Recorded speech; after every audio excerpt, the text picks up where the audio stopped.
ইসলামে তো গণতন্ত্র হালাল না, তাহলে গণতন্ত্রের মধ্যে থেকে ইসলামী দল করা কতটুকু হালাল? গণতন্ত্র যে হালাল না, এটা হারাম, এটার জন্য কোরআনের তো আয়াত থাকতে হবে। হারাম তো আপনি আমি নিজের মতো করে সাব্যস্ত করতে পারবো না। আবার কোরআন হাদিসের মধ্যে নাই ইজমা এবং কিয়াসের দ্বারস্থ আপনার তো হতে হবে, ইজমাউস সাহাবা অথবা কিয়াসুল উম্মা। এখন উম্মায়ের কিয়াসও নাই, ইজমাউস সাহাবাও নাই, আপনি এটাকে বাদ দিলেন কিভাবে? ডেমোক্রেটির যে ওয়েস্টার্ন ডেমোক্রেটিক সিস্টেম, ওয়েস্টার্ন পশ্চিমা ডেমোক্রেসির কথা বলছি, ডেমোক্রেসি তো ফাংশনাল না, পশ্চিমা ডেমোক্রেসি নিজেদের মতো করে করে। গাজায় তাদের ডেমোক্রেসি এক ধরনের, পাকিস্তানের জন্য এক ধরনের, বসনিয়া চেসনিয়ার জন্য এক ধরনের ডেমোক্রেসি তারা মানে, আফগানিস্তানের জন্য এক ধরনের ডেমোক্রেসি, নিজের দেশের জন্য এক ধরনের ডেমোক্রেসি, বাংলাদেশের জন্য এক ধরনের democracy. Democracy is not ideology, it's not ideology, it the process. আমরা শুধুমাত্র এটাকে প্রসেস মনে করি। এর ভিতরে আকীদাগত একটা বিষয় সংযোগ করা হয়েছে যেটাকে আমরা ডিনাই করি, রিজেক্ট করে দিই, এবং এটা প্রকাশ্যেই আমরা বলে থাকি। এই জিনিসটা আপনাকে বুঝতে হবে। ওয়েস্টার্ন ডেমোক্রেটিক ফিলসফি, এটা যেটা বলা হয়েছিল of the people, by the people, for the people, it's absolutely right. জনগণের দ্বারা জনগণের শাসিত, জনগণের সরকার হবে। ইসলামও তাই বলে, কল্যাণ রাষ্ট্রের কনসেপ্টটাও হচ্ছে একই রকম।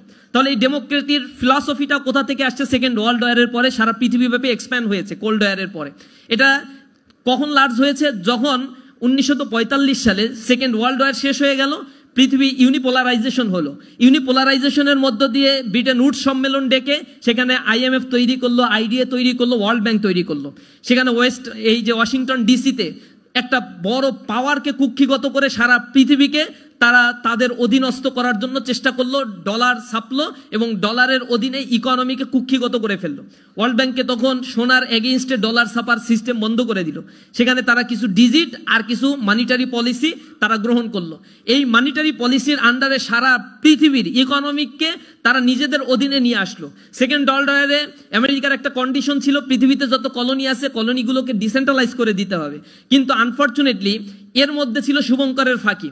কলোনিকে ডিসেন্ট্রালাইজ করে দেয়া মানেই হচ্ছে আমার দেশের, অর্থাৎ বাংলাদেশ, পাকিস্তান, শ্রীলঙ্কা, মালয়েশিয়া, মালদ্বীপ বা এই সব দেশগুলো, অথবা ইউরোপের যে দেশগুলো ডিসেন্ট্রালাইজ হয়ে যাবে, অথবা আফ্রিকার যে দেশগুলো Morocco, Senegal, Mauritania, Ethiopia, Eritrea বা এই দেশগুলো যখন ডিসেন্ট্রালাইজ হয়ে যাবে, then it's money, lord of মানি।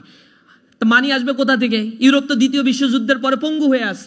তখন আমেরিকা বলছে যে no problem, we have World Bank, we have IMF, we can suggest you how can you utilize your money, how can you make a powerful community in your territory. এখন সে এই সুন্দর slogan দিয়ে dollar ছাপলো আর তাদেরকে dollar support দেওয়া শুরু করলো। পৃথিবীতে তখন ইউনিপোলারাইজেশন হয়ে গেল। এখন তারা ঘোষণা দিয়ে দিল যে পৃথিবীতে রাজত্ব করতে হবে, তাহলে আমার রাজত্বের সবচেয়ে বড় হাতিয়ার হচ্ছে অস্ত্র ছাপাই, অস্ত্র তৈরি করতে হবে, সারা পৃথিবীতে অস্ত্র বিক্রি করতে হবে। গ্যাঞ্জাম না বাদাইলে তো আর অস্ত্র বিক্রি করা যায় না। তখন কাব বিন আশরাফের উত্তরসূরি হিসেবে কার্যক্রম শুরু করে দিল তারা। বাদাও যুদ্ধ তখন বিংশ শতাব্দীতে মেসাকার করেছে সারা পৃথিবীতে। ইসলামের ইতিহাসে দেখবেন রাসূল করিম সাল্লাল্লাহু আলাইহি সাল্লাম 82টা যুদ্ধে অংশগ্রহণ করেছিল। এই 82টা যুদ্ধের কিছু বলা হয় গাজওয়া, কিছু বলা হয় সারিয়া। গাজওয়াগুলো হচ্ছে রাসূল সরাসরি যে যুদ্ধে অংশগ্রহণ করেছেন, সারিয়া হচ্ছে যে যুদ্ধে রাসূল অংশগ্রহণ করেন নাই কিন্তু অভিযান প্রেরণ করেছেন। টু সাম এক্সটেন্ট 82টা যুদ্ধে আল্লাহ রাসূল অংশগ্রহণ করেছিলেন এবং কাফের এবং মুসলমান মিলে প্লাস মাইনাস করে সেখানে 1171 জন মানুষ মারা গিয়েছিল এবং শহীদ হয়েছিল। শহীদের সংখ্যা মুসলমানদের, কাফেররা মারা গিয়েছিল। এই দুইটা যোগ করে সর্বসা করলে ইতিহাসবিদরা 1300 পর্যন্ত পায়। অথচ বিংশ শতাব্দীতে যারা সভ্যতার কথা বলে, এই সিভিলাইজেশনের কথা বলে, বিংশ শতাব্দীতে অন্তত 14টা বড় বড় হলোকাস্ট, ম্যাসাকার সংগঠিত করেছিল, যেখানে মানে ইথনিক ক্লিনজিং করেছিল, তারা গণহত্যা করেছিল সেইখানে। এই গণহত্যার উদাহরণ আপনারা জান, কম্বোডিয়ায় খেমার রোজের নেতৃত্বে কি হয়েছিল, রুয়ান্ডায় পলপটের নেতৃত্বে 30 লক্ষ মানুষকে বেয়নেট দিয়ে খুঁচিয়ে খুঁচিয়ে মারা হয়েছিল। মানুষ মারছে গুলি করে না, যে গুলি খরচ হয়ে গেলে শেষ হয়ে যাবে অস্ত্র, এ কারণে বেয়নেট দিয়ে খোঁচায় মারো, তাতে কোনো সমস্যা নাই। এটা হচ্ছে পলপটের নেতৃত্বে রুয়ান্ডায় গণহত্যার ঘটনা।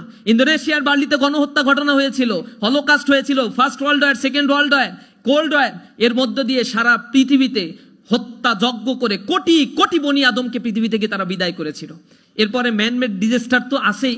আবার একবিংশ শতাব্দী, যেটাকে সভ্যতার যুগ বলা হয়, এই সভ্যতার যুগেও শুরু থেকে এই পর্যন্ত এত এত হত্যাযজ্ঞ তারা সংগঠিত করেছে। গাজায় আপনারা প্যালেস্টাইনের চোখের সামনে দেখতে পাচ্ছেন, ছোট্ট একটা স্টেপে 12 লক্ষ মানুষ বসবাস করে, প্রায় 1 লক্ষের কাছাকাছি মানুষকে তারা হত্যা করে ফেলছে। পৃথিবী নীরব, this is their modernization, civilization. এই সিভিলাইজেশনকে আমরা ঘৃণা করি, ঘৃণা বরে প্রত্যাখ্যান করি। তাদের চরিত্র হচ্ছে ডেমোক্রেসি, সেইখানেই তারা দিবে যেই ডেমোক্রেসিটা তাদের জন্য ফলপ্রসূ হয়। তারা পাকিস্তানের জন্য ডেমোক্রেসি ফাংশন করতে দিবে না, কারণ পাকিস্তানে ডেমোক্রেসি হলে নিউক্লিয়ার ওয়েপন্স রয়েছে, পৃথিবীর মধ্যে সে অনেক পাওয়ারফুল হয়ে যাবে। এ কারণে ডেমোক্রেসি তাদের কাছে হচ্ছে সিলেক্টিভ। এই জন্য আমরা ডেমোক্রেসিকে ওয়েস্টার্ন ডেমোক্রেসি বলছি। ওয়েস্টার্ন ডেমোক্রেসি লুফলস আছে। তারা সেকেন্ড ওয়ার্ল্ড ওয়ারের পরে একটা ফিলসফিক্যাল স্ট্যান্ড নিয়ে আসছে যে ডেমোক্রেসি যে মানবে না ওয়ার এগেইনস্ট টেরর, তারা হচ্ছে টেরর, তাদের বিরুদ্ধে যুদ্ধ ঘোষণা করতে হবে। তাহলে পৃথিবীতে ডেমোক্রেসি না, এবার মারো। আর একটা বিষয় ইন্টেনশনালি তাদের মিডিয়া কুয়ের মাধ্যমে, মিডিয়া ট্রায়ালের মাধ্যমে বলা হয়েছে যে ডেমোক্রেসি আলেমদের মধ্যে ডিভাইড অ্যান্ড রুলসের পলিসি নাও, আলেমদের মধ্যে বিবাদ তৈরি করে দিতে হবে মুসলিম দেশগুলোতে, তাহলেই কেবল নেতৃত্ব পাওয়া যাবে। তাহলে বিবাদ কিভাবে? আমরা একদিকে বলছি ডেমোক্রেসি মানতেই হবে, না মানলে তুমি সন্ত্রাসী, তোমাকে বোমা মারবো। আর একদিকে বলছি ডেমোক্রেসিতে বলা হয় জনগণ সকল ক্ষমতার উৎস বা মালিক। এই জিনিসটা আলেমরা তোমরা বলবা যে ডেমোক্রেসিতে এইগুলো আছে শিরক, সুতরাং ডেমোক্রেসি হারাম। এই দুইটা মিলায় এরপরে মারবা মুসলমানদেরকে। 56টা মুসলিম দেশ খণ্ড বিখণ্ড করে ফেলতেছে জাতিগত দ্বন্দ্ব, বিবাদ, বিসম্বাদ দিয়ে। এগুলো নিয়েই মুসলমান পড়ে আছে। কবি নজরুল খুব আক্ষেপ করে বলেছিল যে বিশ্ব যখন এগিয়ে চলছে আমরা তখন পিছে, নারী তালাকের ফতোয়া খুঁজছি কোরআন হাদিস তো সে। নারী তালাক কোথায় হয়, কয় তালাকে এবার ঘর সংসার ভাঙবে, কোনটা আবার জোড়া দেয়া যায়, এইগুলার ফতোয়া খুঁজতে খুঁজতে আলেম ওলামাদের জীবন শেষ। অথচ আব্বাসীয় খেলাফতের সময়, খলিফা মামুনের সময়, খলিফা মুনতাসিরের সময়, খলিফা মনসুরের সময় পৃথিবীর জ্ঞান, বিজ্ঞান, দর্শন, কলা, ইতিহাস, সাহিত্য, চিকিৎসা বিজ্ঞান থেকে শুরু করে সর্বক্ষেত্রে মুসলিমরা লিড দিয়েছে। 8ম শতকের ইতিহাস আপনারা পড়ে দেখেন, সেখানে দারুল হিকমা মুসলমানরা তৈরি করেছিল। দারুল হিকমা কি বর্তমানের অক্সফোর্ড বিশ্ববিদ্যালয়ের কনসেপ্টের চাইতো ফ্লারিশ একটা কনসেপ্ট ছিল, এবং এই কনসেপ্টটাকে ধ্বংস করে দেওয়া হয়েছিল হালাকু খান, চেঙ্গিস খান যখন বাগদাদ দখল করেছিল। তারা এই দারুল হিকমাকে জ্বালিয়ে পুড়িয়ে ধ্বংস করে দেওয়া হয়েছিল। কর্ডোবা নগরী ক্রুসেডাররা ধ্বংস করে দিয়েছিল, মুসলমানদের অস্তিত্ব ধ্বংস করতে চেয়েছিল। অথচ দারুল হিকমায় যদি কেউ জ্ঞান বিজ্ঞানের চর্চা করতে যেত তাহলে তাকে এত বেশি সম্মানিত করা হতো, বর্তমান সময়ের পৃথিবীর কোথাও এত স্কলারশিপ দেওয়া হয় না। তাকে স্থাবর সম্পত্তি তো দেয়াই হতো, স্ত্রী পরিবার পরিজন নিয়ে শান্তিতে আলিশান জীবনযাপন যাতে করতে পারে এই পরিমাণে অর্থ আব্বাসীয় খেলাফতের অধীনে তাদেরকে দেয়া হতো। জ্ঞান বিজ্ঞানের চর্চায় তারা এতটাই আগুয়ান ছিল বিধায় তো পৃথিবীর নেতৃত্ব তারা দিয়েছে। কিন্তু মুসলমান যাতে এইদিকে না যেতে পারে, তখন মুসলমানদের মধ্যে সেগ্রিগেট করো, ইসলামের মধ্যে এডুকেশন সিস্টেমটাকে আলাদা করে ফেলো, ইসলামকে ডিমোরালাইজ করে ফেলো, ইসলামকে বলো this is backdated educational system. এগুলো বলে বলে ইসলাম দাড়ি টুপির ব্যাপারে একটা ট্রমাটাইজ সিচুয়েশন তৈরি করে রাখো। This is the part of conspiracy. এই কনস্পাইরেসিটা দীর্ঘদিন ধরে চলে আসছে। এর এগেইনস্টে যদি আমরা এখন দাঁড়াতে না পারি, বোধ শক্তি যদি না হয়, আর নিজেরা যদি কোনো কিছু নিয়ে এরকম মারামারি করতে থাকি, পরিবর্তন হবে না। ডেমোক্রেসি কোনো মতবাদ না, মাথায় রাখবেন। এটা মতবাদ হলে তার একটা শেপ থাকবে। জায়নিজম যে দেশে রয়েছে ইসরায়েলে, তারা পৃথিবীতে তাদেরও নির্বাচন হয়, কিন্তু তারা জায়নিজম প্রতিষ্ঠা করতে চায়, ডেমোক্রেসি না। পার্শ্ববর্তী রামরাজ্য যারা প্রতিষ্ঠা করতে চায় ভারতে, তারা ডেমোক্রেসি না রামরাজ্য প্রতিষ্ঠা করতে চায়। এখানে আছে বিধানসভা, লোকসভা, এরপরে প্রেসিডেন্সিয়াল গভর্নমেন্ট ফরমেশন আছে কোথাও কোথাও। আমেরিকার ডেমোক্রেটিক সিস্টেম আর এক রকম। পৃথিবীতে তো এক এক ধরনের সিস্টেম রয়েছে। আপনি ইরানে যান, সেখানে ইসলামিক রিভলিউশন হওয়ার পরে 1979-এর পর থেকে সেখানে একটা সিস্টেম রয়েছে, সেখানে হচ্ছে প্রেসিডেন্সিয়াল গভর্নমেন্ট সিস্টেমগুলো ফাংশনাল করে, এটাও এক ধরনের ডেমোক্রেসি। সুতরাং ডেমোক্রেসি হচ্ছে কিভাবে নেতৃত্বের পালাবদল হবে তার একটা প্রক্রিয়া। এই প্রক্রিয়া এক এক সময় এক এক ধরনের হতে পারে। যেহেতু ইসলামে নির্বাচনের কোনো সুনির্দিষ্ট পন্থা বা প্রক্রিয়া নাই, এ কারণে শিরকিয়াতের সাথে সামঞ্জস্যপূর্ণ নয় এরকম যে কোনো প্রক্রিয়ায় ক্ষমতা হস্তান্তরের বিধান রয়েছে। এ ব্যাপারে আরো বিস্তারিত আপনাদের নিয়ে একটা সেমিনার করতে পারলে ভালো হতো, কারণ এগুলো রাষ্ট্রীয় কাঠামো কিভাবে পরিচালিত হয়, ইসলামিক রাষ্ট্রের সিস্টেমগুলো কি, সেই জিনিসগুলো আমাদেরকে একটু জানলে আমরা আরো ভালোভাবে বুঝতে পারবো। পৃথিবীতে এ নিয়ে ইসলামিক স্কলাররা অলরেডি হাজার হাজার বই, লক্ষ লক্ষ বই লিখে ফেলছে। এগুলো নিয়ে ডিবেট থাকার কথা না, কিন্তু ইন্টেনশনালি এই কথাগুলো কারা বলে? এক্সট্রিমিস্ট কিছু গ্রুপ আছে যারা নিজেদের পরিচয় দেয় না, আমরা আল কায়দা, আমরা আনসার আল ইসলাম, আমরা আইএস, এই পরিচয় তারা দেয় না, শুধুমাত্র সংশয় সৃষ্টি করতে চায়। সংশয় সৃষ্টিটা হচ্ছে ডেমোক্রেসি খারাপ, এই খারাপ, সেই খারাপ, what's the solution, what's the ultimate solution. তখন তারা বলে না, তাদের কাছে সলিউশন হচ্ছে অস্ত্র নাও, যুদ্ধ করো, বিজয় অর্জন হবে। তো পৃথিবীতে সব অস্ত্র নিয়ে তো বিজয় হয় না, বাংলাদেশের এই যে গভর্নমেন্ট ফরমেশন হইল, এক গভর্নমেন্ট বিশাল প্রতাপশালী একটা মাফিয়া বিদায় নিল, সেটা কি অস্ত্রের এগেইনস্টে অস্ত্র দিয়ে? নো, পিপলের পারসেপশনের মাধ্যমে। নেপালে পরিবর্তন হয়েছে, শ্রীলঙ্কায় পরিবর্তন হয়েছে, এগুলো তো রিসেন্ট নিকট অতীতের ইতিহাস। এরপরে যখন ইসলামিক রিভলিউশন হলো, শিয়া সুন্নির মতবাদের কথা আমি বলছি না, ইরানে তখন হয়েছিল, মানুষ নেমে গিয়েছিল, অস্ত্রের এগেইনস্টে দাঁড়িয়ে গিয়েছিল, ক্ষমতা পারসেপশন পরিবর্তন হয়েছে। সুতরাং যারা বলে অস্ত্রই একমাত্র সমাধান, তারা রাসূলের জীবনী এবং সিস্টেমগুলো আসলে ঠিকঠাক মতো ফলো করতে পারছে না। এটা আমাদের মানহাজ হচ্ছে এমন যে আমরা মানুষের কাছে ইসলামের দাওয়াত পৌঁছে দিব, whether they receive or they reject.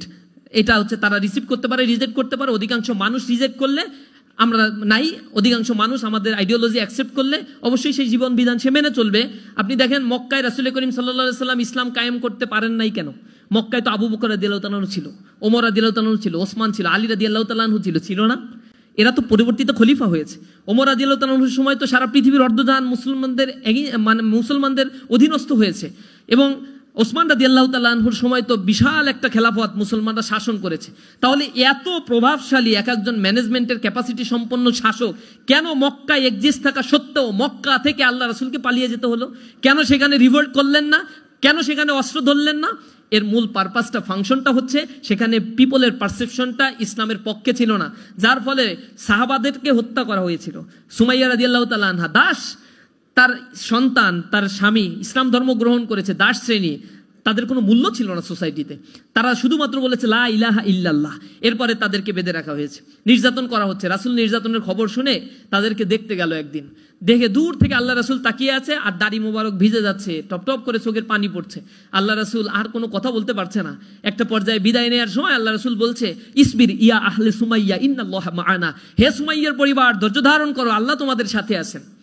রাসূল চলে আসছেন। এরপরে সুমাইয়া রাদিয়াল্লাহু তাআলা আনহাকে বলল যে তোর এইখানে যদি মুহাম্মদ সাল্লাল্লাহু আলাইহি ওয়াসাল্লামকে বেঁধে রাখি আর তোকে মুক্তি দিই, তুই কেমন লাগবে? সুমাইয়া রাদিয়াল্লাহু তাআলা আনহা শরীরের সকল শক্তি একত্রিত করে মুখ থেকে থুতুগুলো জড়ো করে ওই নরপিচাসের মুখে নিক্ষেপ করলো। সাথে সাথে বর্ষার আঘাতে সুমাইয়া রাদিয়াল্লাহু তাআলা আনহাকে শহীদ করা হলো, ইসলামের প্রথম শহীদ। তার এগেইনস্টে কোনো মিছিল মিটিং তো আল্লাহ রাসূল করেন নাই, কারণ তার সক্ষমতা তখন ছিল না, এবং পাবলিকের পারসেপশনও মক্কায় সেভাবে তৈরি হয়নি।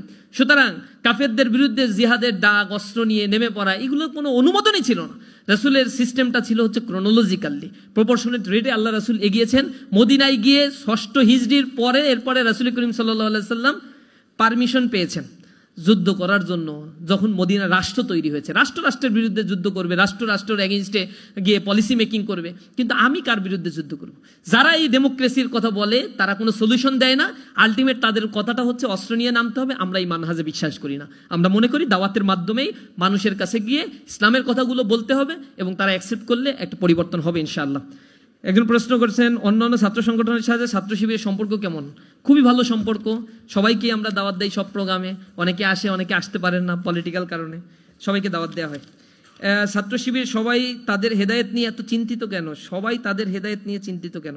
এমন কি হতে পারে না যে শিবির হেদায়েতের পথে নেই? আপনার কি মনে কখনো প্রশ্ন এসেছে? আল্লাহ না, এটা তো আমি তো কেউ বলতে পারি না যে আমি জান্নাতে যাব। ইভেন ইসলামী ছাত্র শিবিরের সাথী সদস্য যে হয় তাদেরকেও এই গ্যারান্টি দেওয়া হয় না। আমরা বলি, কোরআন শরীফের ওই আয়াতটা পড়াই, আল্লাযী খলাকাল মাউতা ওয়াল হায়াতা লিয়াবলুয়াকুম আইয়ুকুম আহসানু আমালা। তিনি হচ্ছেন সেই সত্তা যিনি জীবন এবং মৃত্যু আর এর সন্ধিক্ষণের এই সময়টি সৃষ্টি করেছেন। এটা এ কারণেই করেছেন, আইয়ুকুম আহসানু আমালা, যেন তিনি জেনে নিতে পারেন তোমাদের মধ্যে আমলের দিক থেকে কে উত্তম। একদিন রাসূল করিম সাল্লাল্লাহু আলাইহি সাল্লাম ঘরের ভিতরে তড়িঘড়ি করে ঢুকে পড়লেন, ঢুকে তার কন্যাকে খুঁজছেন, ইয়া ফাতিমা, ইয়া ফাতিমা। ফাতিমা রাদিয়াল্লাহু তাআলা আনহা খুব হয়ে গেল, কি হয়েছে বাবা, কি হয়েছে?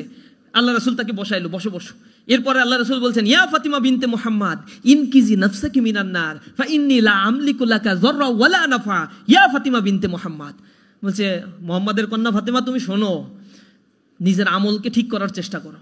আমি মুহাম্মদ সাল্লাল্লাহু আলাইহি সাল্লামের কন্যা হিসেবে কিয়ামতের ময়দানে তোমার যে আমি মাপ পাওয়াই দিব, তোমাকে নিয়ে আমি জান্নাতে চলে যাব, এরকম কোনো চিন্তা করার দরকার নাই। আমি তোমার বিন্দু মাত্র কোনো ক্ষতিও করতে পারবো না, কোনো উপকারও করতে পারবো না। এই কথা বলছেন কে? স্বয়ং আল্লাহর রাসূল বলছেন এই কথা। কাকে বলছেন? তার কলিজার টুকরা সন্তান ফাতিমা রাদিয়াল্লাহু তাআলা আনহাকে। আর আমি কোন সলিমুদ্দি কসিমুদ্দি যে ছাত্র শিবিরই একমাত্র নির্ভেজাল সংগঠন, জান্নাতি সংগঠন, জান্নাতে যাবে, এটা তো বলার কোনো সুযোগই নাই। তবে we are try, we are trying hour level best. আমরা আমাদের সর্বোচ্চটুকু দিয়ে একটা ভালো মানুষ হওয়ার জন্য চেষ্টা করি। এবং আপনাদেরকে যতটুকু আমরা বলি, আমাদের বৈঠকে আমরা আরও কঠিন কঠিন কথা বলি, সদস্যদেরকে বলি যদি ঠিকঠাক মতো চলতে না পারেন, এই সদস্য হওয়ার কারণেই কিন্তু জাহান্নামের প্রথম কাতারে আপনারাই থাকবেন। কারণ জানেন কিন্তু মানেন না। আর যে জানে আর মানে না, তার শাস্তিটা আল্লাহ রাব্বুল আলামিনের কাছে সবচেয়ে ভয়ঙ্কর হবে। সুতরাং তোমরা জানো এবং মানার চেষ্টা করো। এই ব্যাপারে আমরা বারংবার মানুষদেরকে বলার চেষ্টা করি, আমার জনশক্তিদেরকে আমরা বোঝানোর চেষ্টা করি। একজন প্রশ্ন করছেন, মেডিকেল লাইফ এ এত আপস অ্যান্ড ডাউনস, ডিপ্রেশন, এসব থেকে নিজেকে কিভাবে দূরে রাখবো? কেতাবের কাছে আসেন, কেতাবের কাছে আসেন, যে কেতাব আপনাকে আত্মিক প্রশান্তি দান করবেন ইনশাআল্লাহ। আর কিছু কিছু ক্ষুদ্র ক্ষুদ্র আমল করেন। আপনারা একটা শের পড়ছেন না, হাল্লাকা সিররুন ইনদাল্লাহ বাইনাকা আনতা ওয়া বাইনাল্লাহ, হাল্লাকা সাদাকাতুন তাকফা লা ইয়ালামুহা ইল্লাল্লাহ, কিসাসুল্লাহ তুকশাফু ইল্লা বিকিতাবিকা হিনা তারাল্লাহ, মা আহারাকা ফি হাযা আন ইয়াকবুরা কদরুকা ইনদাল্লাহ। তোমার কাছে কি এমন কোনো আমল আছে যেই আমলটা পৃথিবীর কেউ জানে না, আল্লাহ আর তোমার মধ্যেই সীমাবদ্ধ? এমন কোনো দান সৎকা কি তুমি কখনো করেছো যেই দান সৎকার ব্যাপারে পৃথিবীর কেউ জানে না, শুধু তুমি আর তোমার রবই জানো?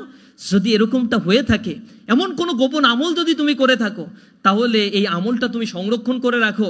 কিয়ামতের ময়দানে আল্লাহ রাব্বুল আলামিন সেদিন তোমাকে সম্মানিত করবেন। ইয়াকবুরা কদরুকা ইনদাল্লাহ, আল্লাহর কাছে তোমার কদর অনেক বেশি বেড়ে যাবে। গোপনে গোপনে ভালো কাজ করার জন্য চেষ্টা করেন, মানুষের জন্য সার্ভিস দেওয়ার জন্য চেষ্টা করেন, এবং মানুষের জন্য রাসূল করিম সাল্লাল্লাহু আলাইহি ওয়াসাল্লাম বলেছেন সেবার বিনিময়ে নেতৃত্ব। যদি তুমি সার্ভিস দিতে পারো কোনো কিছু চাওয়ার বিনিময় ছাড়া, তাহলে তুমি পাবে। এবং কোরআনে বলা হয়েছে, ওয়ালা তামনুন তাস্তাকসির ওয়ালি রব্বিকা ফাসবির, তুমি কোনো কিছু বেশি পাওয়ার আশায় কোনো কিছু করবা না, আর তোমার রবের জন্য তুমি সবসময় ধৈর্য ধারণ করো। যদি এটা করো তাহলে আত্মিক প্রশান্তি পাবা। আর এটা মনে রাখো, সূরা মুজাম্মিল শেষ আয়াতের শেষ অংশে আল্লাহ রাব্বুল আলামিন বলছেন যে ওমা তুকদ্দিমু লিআনফুসিকুম মিন খাইরিন তাজিদুহু ইনদাল্লাহি হুয়া খায়রু ওয়া আযমু আজরা। তোমরা যত ভালো কাজ করো, তোমরা মনে করো এগুলা খুচরা খাসরি কাজ করে ফেলছি, এগুলা মনে হয় আমাদেরকে কোনো ভ্যালু অ্যাড করছে না। আল্লাহ বলছেন যে না, এগুলো আমি সব সংরক্ষণ করে রেখে দিই, এবং কিয়ামতের ময়দানে এর ডাবল ডাবল প্রতিদান তোমাদেরকে দেয়া হবে। এ কারণে যদি ডিপ্রেশন থেকে বাঁচতে চান, সেলফ সেন্ট্রিজম বাদ দেন, নিজে মানুষের জন্য কিছু করেন, দুনিয়াতে কখনো সার্ভাইভ করতে পারবেন না। এই পৃথিবী আপনাকে কখনোই গ্রহণ করে রাখবে না।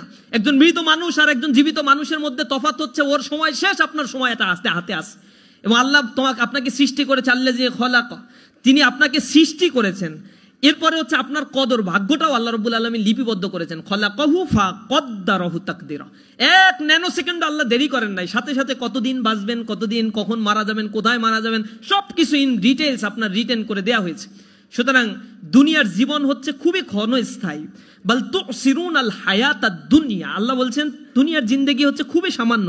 ওয়াল আখিরাতু খায়রু ওয়া আবকা, আখিরাতের জিন্দেগি হচ্ছে সর্বোত্তম এবং চিরস্থায়ী। কিন্তু মানুষ তো এই দুনিয়া পাওয়ার জন্য বেশি বেশি লাফালাফি করে। আল্লাহ রাব্বুল আলামিন বলছেন তোমরাই বরং দুনিয়া পাওয়ার জন্য সবচেয়ে বেশি চেষ্টা করো। আল্লাহর কাছে এই দুনিয়ার মূল্য যদি একটা মশার ডানার পরিমাণ হতো, তাহলে পৃথিবী থেকে কোনো নাফরমানকে আল্লাহ রাব্বুল আলামিন 1 ইঞ্চি পানিও পান করতে দিতেন না। কিন্তু আমাদের কাছে দুনিয়ার মর্যাদাটা কি? কারণ আমরা পৃথিবীতে আসছি আর মনে করি ইট, ড্রিঙ্ক অ্যান্ড রিম্যারি। এই দুনিয়াতে আসছি শুধুমাত্র খাই দাই ফুর্তি করার জন্য। পৃথিবীতে কয়দিন বাঁচবো এটা তো আমরা জানি না। এই জন্য পৃথিবী আমাদেরকে আসলে কি দিল না দিল, ইচ্ছা মতো খাও দাও ফুর্তি করো, এই চিন্তা নিয়ে আমরা বসবাস করি। কিন্তু আস্তিক মানুষ যারা, তারা আখিরাতের কথায় বিশ্বাস করে। প্রিয় বন্ধুরা, আপনারা বিশ্বাস করেন, কোরআন শরীফ যখন আপনি পড়বেন, দিস ইজ দ্য গাইডেন্স বুক, এবং এই গাইডেন্স বুকটা আল্লাহ রাব্বুল আলামিন বলে নাই যে এটা শিবিরের জন্য নাজিল করা হয়েছে, এটা মানুষের জন্য নাজিল করা হয়েছে, এরকম বলা হয়নি। আল্লাহ বলছেন হুদাল্লিন নাস ওয়া বাইয়িনাতিম মিনাল হুদা ওয়াল ফুরকান, এটা হচ্ছে হুদাল্লিন নাস, মানুষের জন্য, এটা হেদায়েতের গ্রন্থ, মানুষের জন্য। হিন্দু, বৌদ্ধ, খ্রিস্টান, হোয়াট এভার ইউ হ্যাভ, সাদা কালো লম্বা খাটো সবকিছু মানুষের জন্য এই কোরআনকে নাজিল করা হয়েছে। এবং বলা হয়েছে এটা হচ্ছে বাইয়িনাতুম মিনাল হুদা, এখানে তোমার রাস্তা বর্ণনা করা হয়েছে। হুদা মানে হচ্ছে রাস্তা, কোন রাস্তায় তুমি চলবা এটা আল্লাহ রাব্বুল আলামিন বর্ণনা করে দিয়েছেন। সুতরাং তুমি যদি এই গাইডেন্সটা না পড়ে তুমি যেতে চাও ঢাকা থেকে রাজশাহী, আর গাইডেন্স না পড়ে ফলো না করে তুমি উঠে গেলা মানে চাঁদপুরের একটা গাড়িতে, এরপরে তুমি ওজিফা তেলাওয়াত করতে থাকলা, আল্লাহ আমার রাজশাহী পৌঁছায় দাও, রাজশাহী পৌঁছায় দাও, আল্লাহ দায় থাকে নাই তোমার এরকম হেয়ালিপনার কারণে তোমাকে ওইখান থেকে ফেরেশতা নাজিল করে রাজশাহী পাঠিয়ে দিবে। সাহাবা আজমাইনদের মধ্যে রাসূলকে প্রশ্ন করছে যে আল্লাহ রাসূল, আমরা কি একটা উট বাইদা তারপর আল্লাহর কাছে দোয়া করব, নাকি উট ছেড়ে দিয়ে দোয়া করব? আল্লাহ রাসূল বলছে উট আগে বাঁধতে হবে, এরপরে দোয়া করবো। বাঁধবা না আর আল্লাহর কাছে বলবো আল্লাহ হেফাজত করো? আল্লাহ ইলজিক্যাল কোনো কাজ করে দেন না।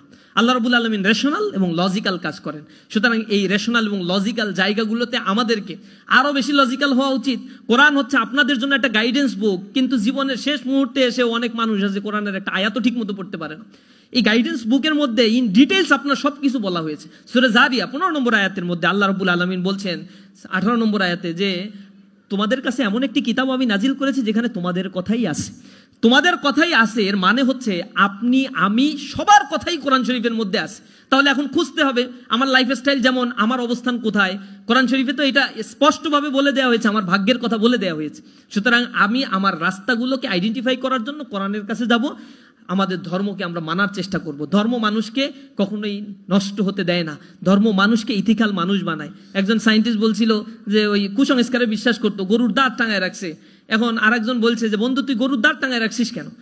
তখন সে বলছে যে তুই তো ধর্মে কর্মে বিশ্বাস করিস, এগুলো না করলে কি হয়? আরে তুই সায়েন্সের ছাত্র, এগুলো দিয়ে এগুলো বিশ্বাস করার কি দরকার? তখন সে বন্ধু বলছে, বন্ধু শোন, যদি এমন হয় যে আল্লাহ বলতে কিছু নাই, পরকাল বলতে কিছু নাই, কিন্তু আমি ধর্ম পালন করি, তাহলে তো না থাকলে তো তুইও বেঁচে গেলি, আমিও বেঁচে গেলাম। আর যদি এমন হয় যে কিছু একটা আছে, তাহলে কিন্তু বন্ধু তুই ধরা খেয়ে গেলি, আমি কিন্তু বেঁচে গেলাম। আসলে এই বিষয়টা এরকমই, কোরআনে পড়বেন, লজিক্যাল বিষয়গুলো একটু বোঝার চেষ্টা করবেন। আমি সর্বোপরি আপনাদের কাছে এতটুকু নিবেদন করব, সূরা মুমিনুন আপনারা 12, 13, 14 নম্বর আয়াত পড়বেন, সূরা আলাক পড়বেন। এরপরে আল্লাহ রাব্বুল আলামিন এইগুলো সূরা মুলকের মধ্যে আপনাদের মেডিকেল সায়েন্সের অনেক কথাগুলো আল্লাহ রাব্বুল আলামিন বর্ণনা করেছে। আল্লাহ মানুষের জীবনচক্র নিয়ে, অ্যানাটমি পড়েন না আপনারা? এরপরে আবার ফার্স্ট ইয়ারে কি বলে মাইক্রোবায়োলজি, এগুলো তো পড়া হয়। মানুষের জীবনের গঠন সম্বন্ধে অনেক বিষয়গুলো আপনাদেরকে জানানো হয়। কোরআন শরীফের ভিতরে আল্লাহ 1500 বছর আগে যখন এই আয়াত নাজিল করেছিল, তখন সায়েন্সের এত উৎকর্ষতা সাধন হয় নাই, এত থিওরি কোনো কিছুই আবিষ্কার হয় নাই। কিন্তু আল্লাহ রাব্বুল আলামিন কোরআন শরীফের ভিতরে সূরা মুমিনুনের 12, 13, 14 নম্বর আয়াতের ভিতরে জীবনচক্র বর্ণনা করেছেন। ওয়ালাকাদ খালাকনাল ইনসানা মিন সুলালাতিন মিন তিন সুম্মা জাআলনাহু নুতফাতান ফি করারিম মাকিন। আল্লাহ বলছেন যে আমি মানুষকে একটা শুক্র রক্তবিন্দু সংরক্ষিত জায়গায় প্রতিস্থাপন করে দিয়েছি। এরপরে এটাকে একটা শক্ত মাংসপিণ্ডে পরিণত করেছি, মাংসপিণ্ডটাকে হাড়ে পরিণত করেছি। ফাকিসাউনাল ইজামা লাহমা, এই হাড়টাকে আবার মাংস দিয়ে ঢেকে দিয়েছি।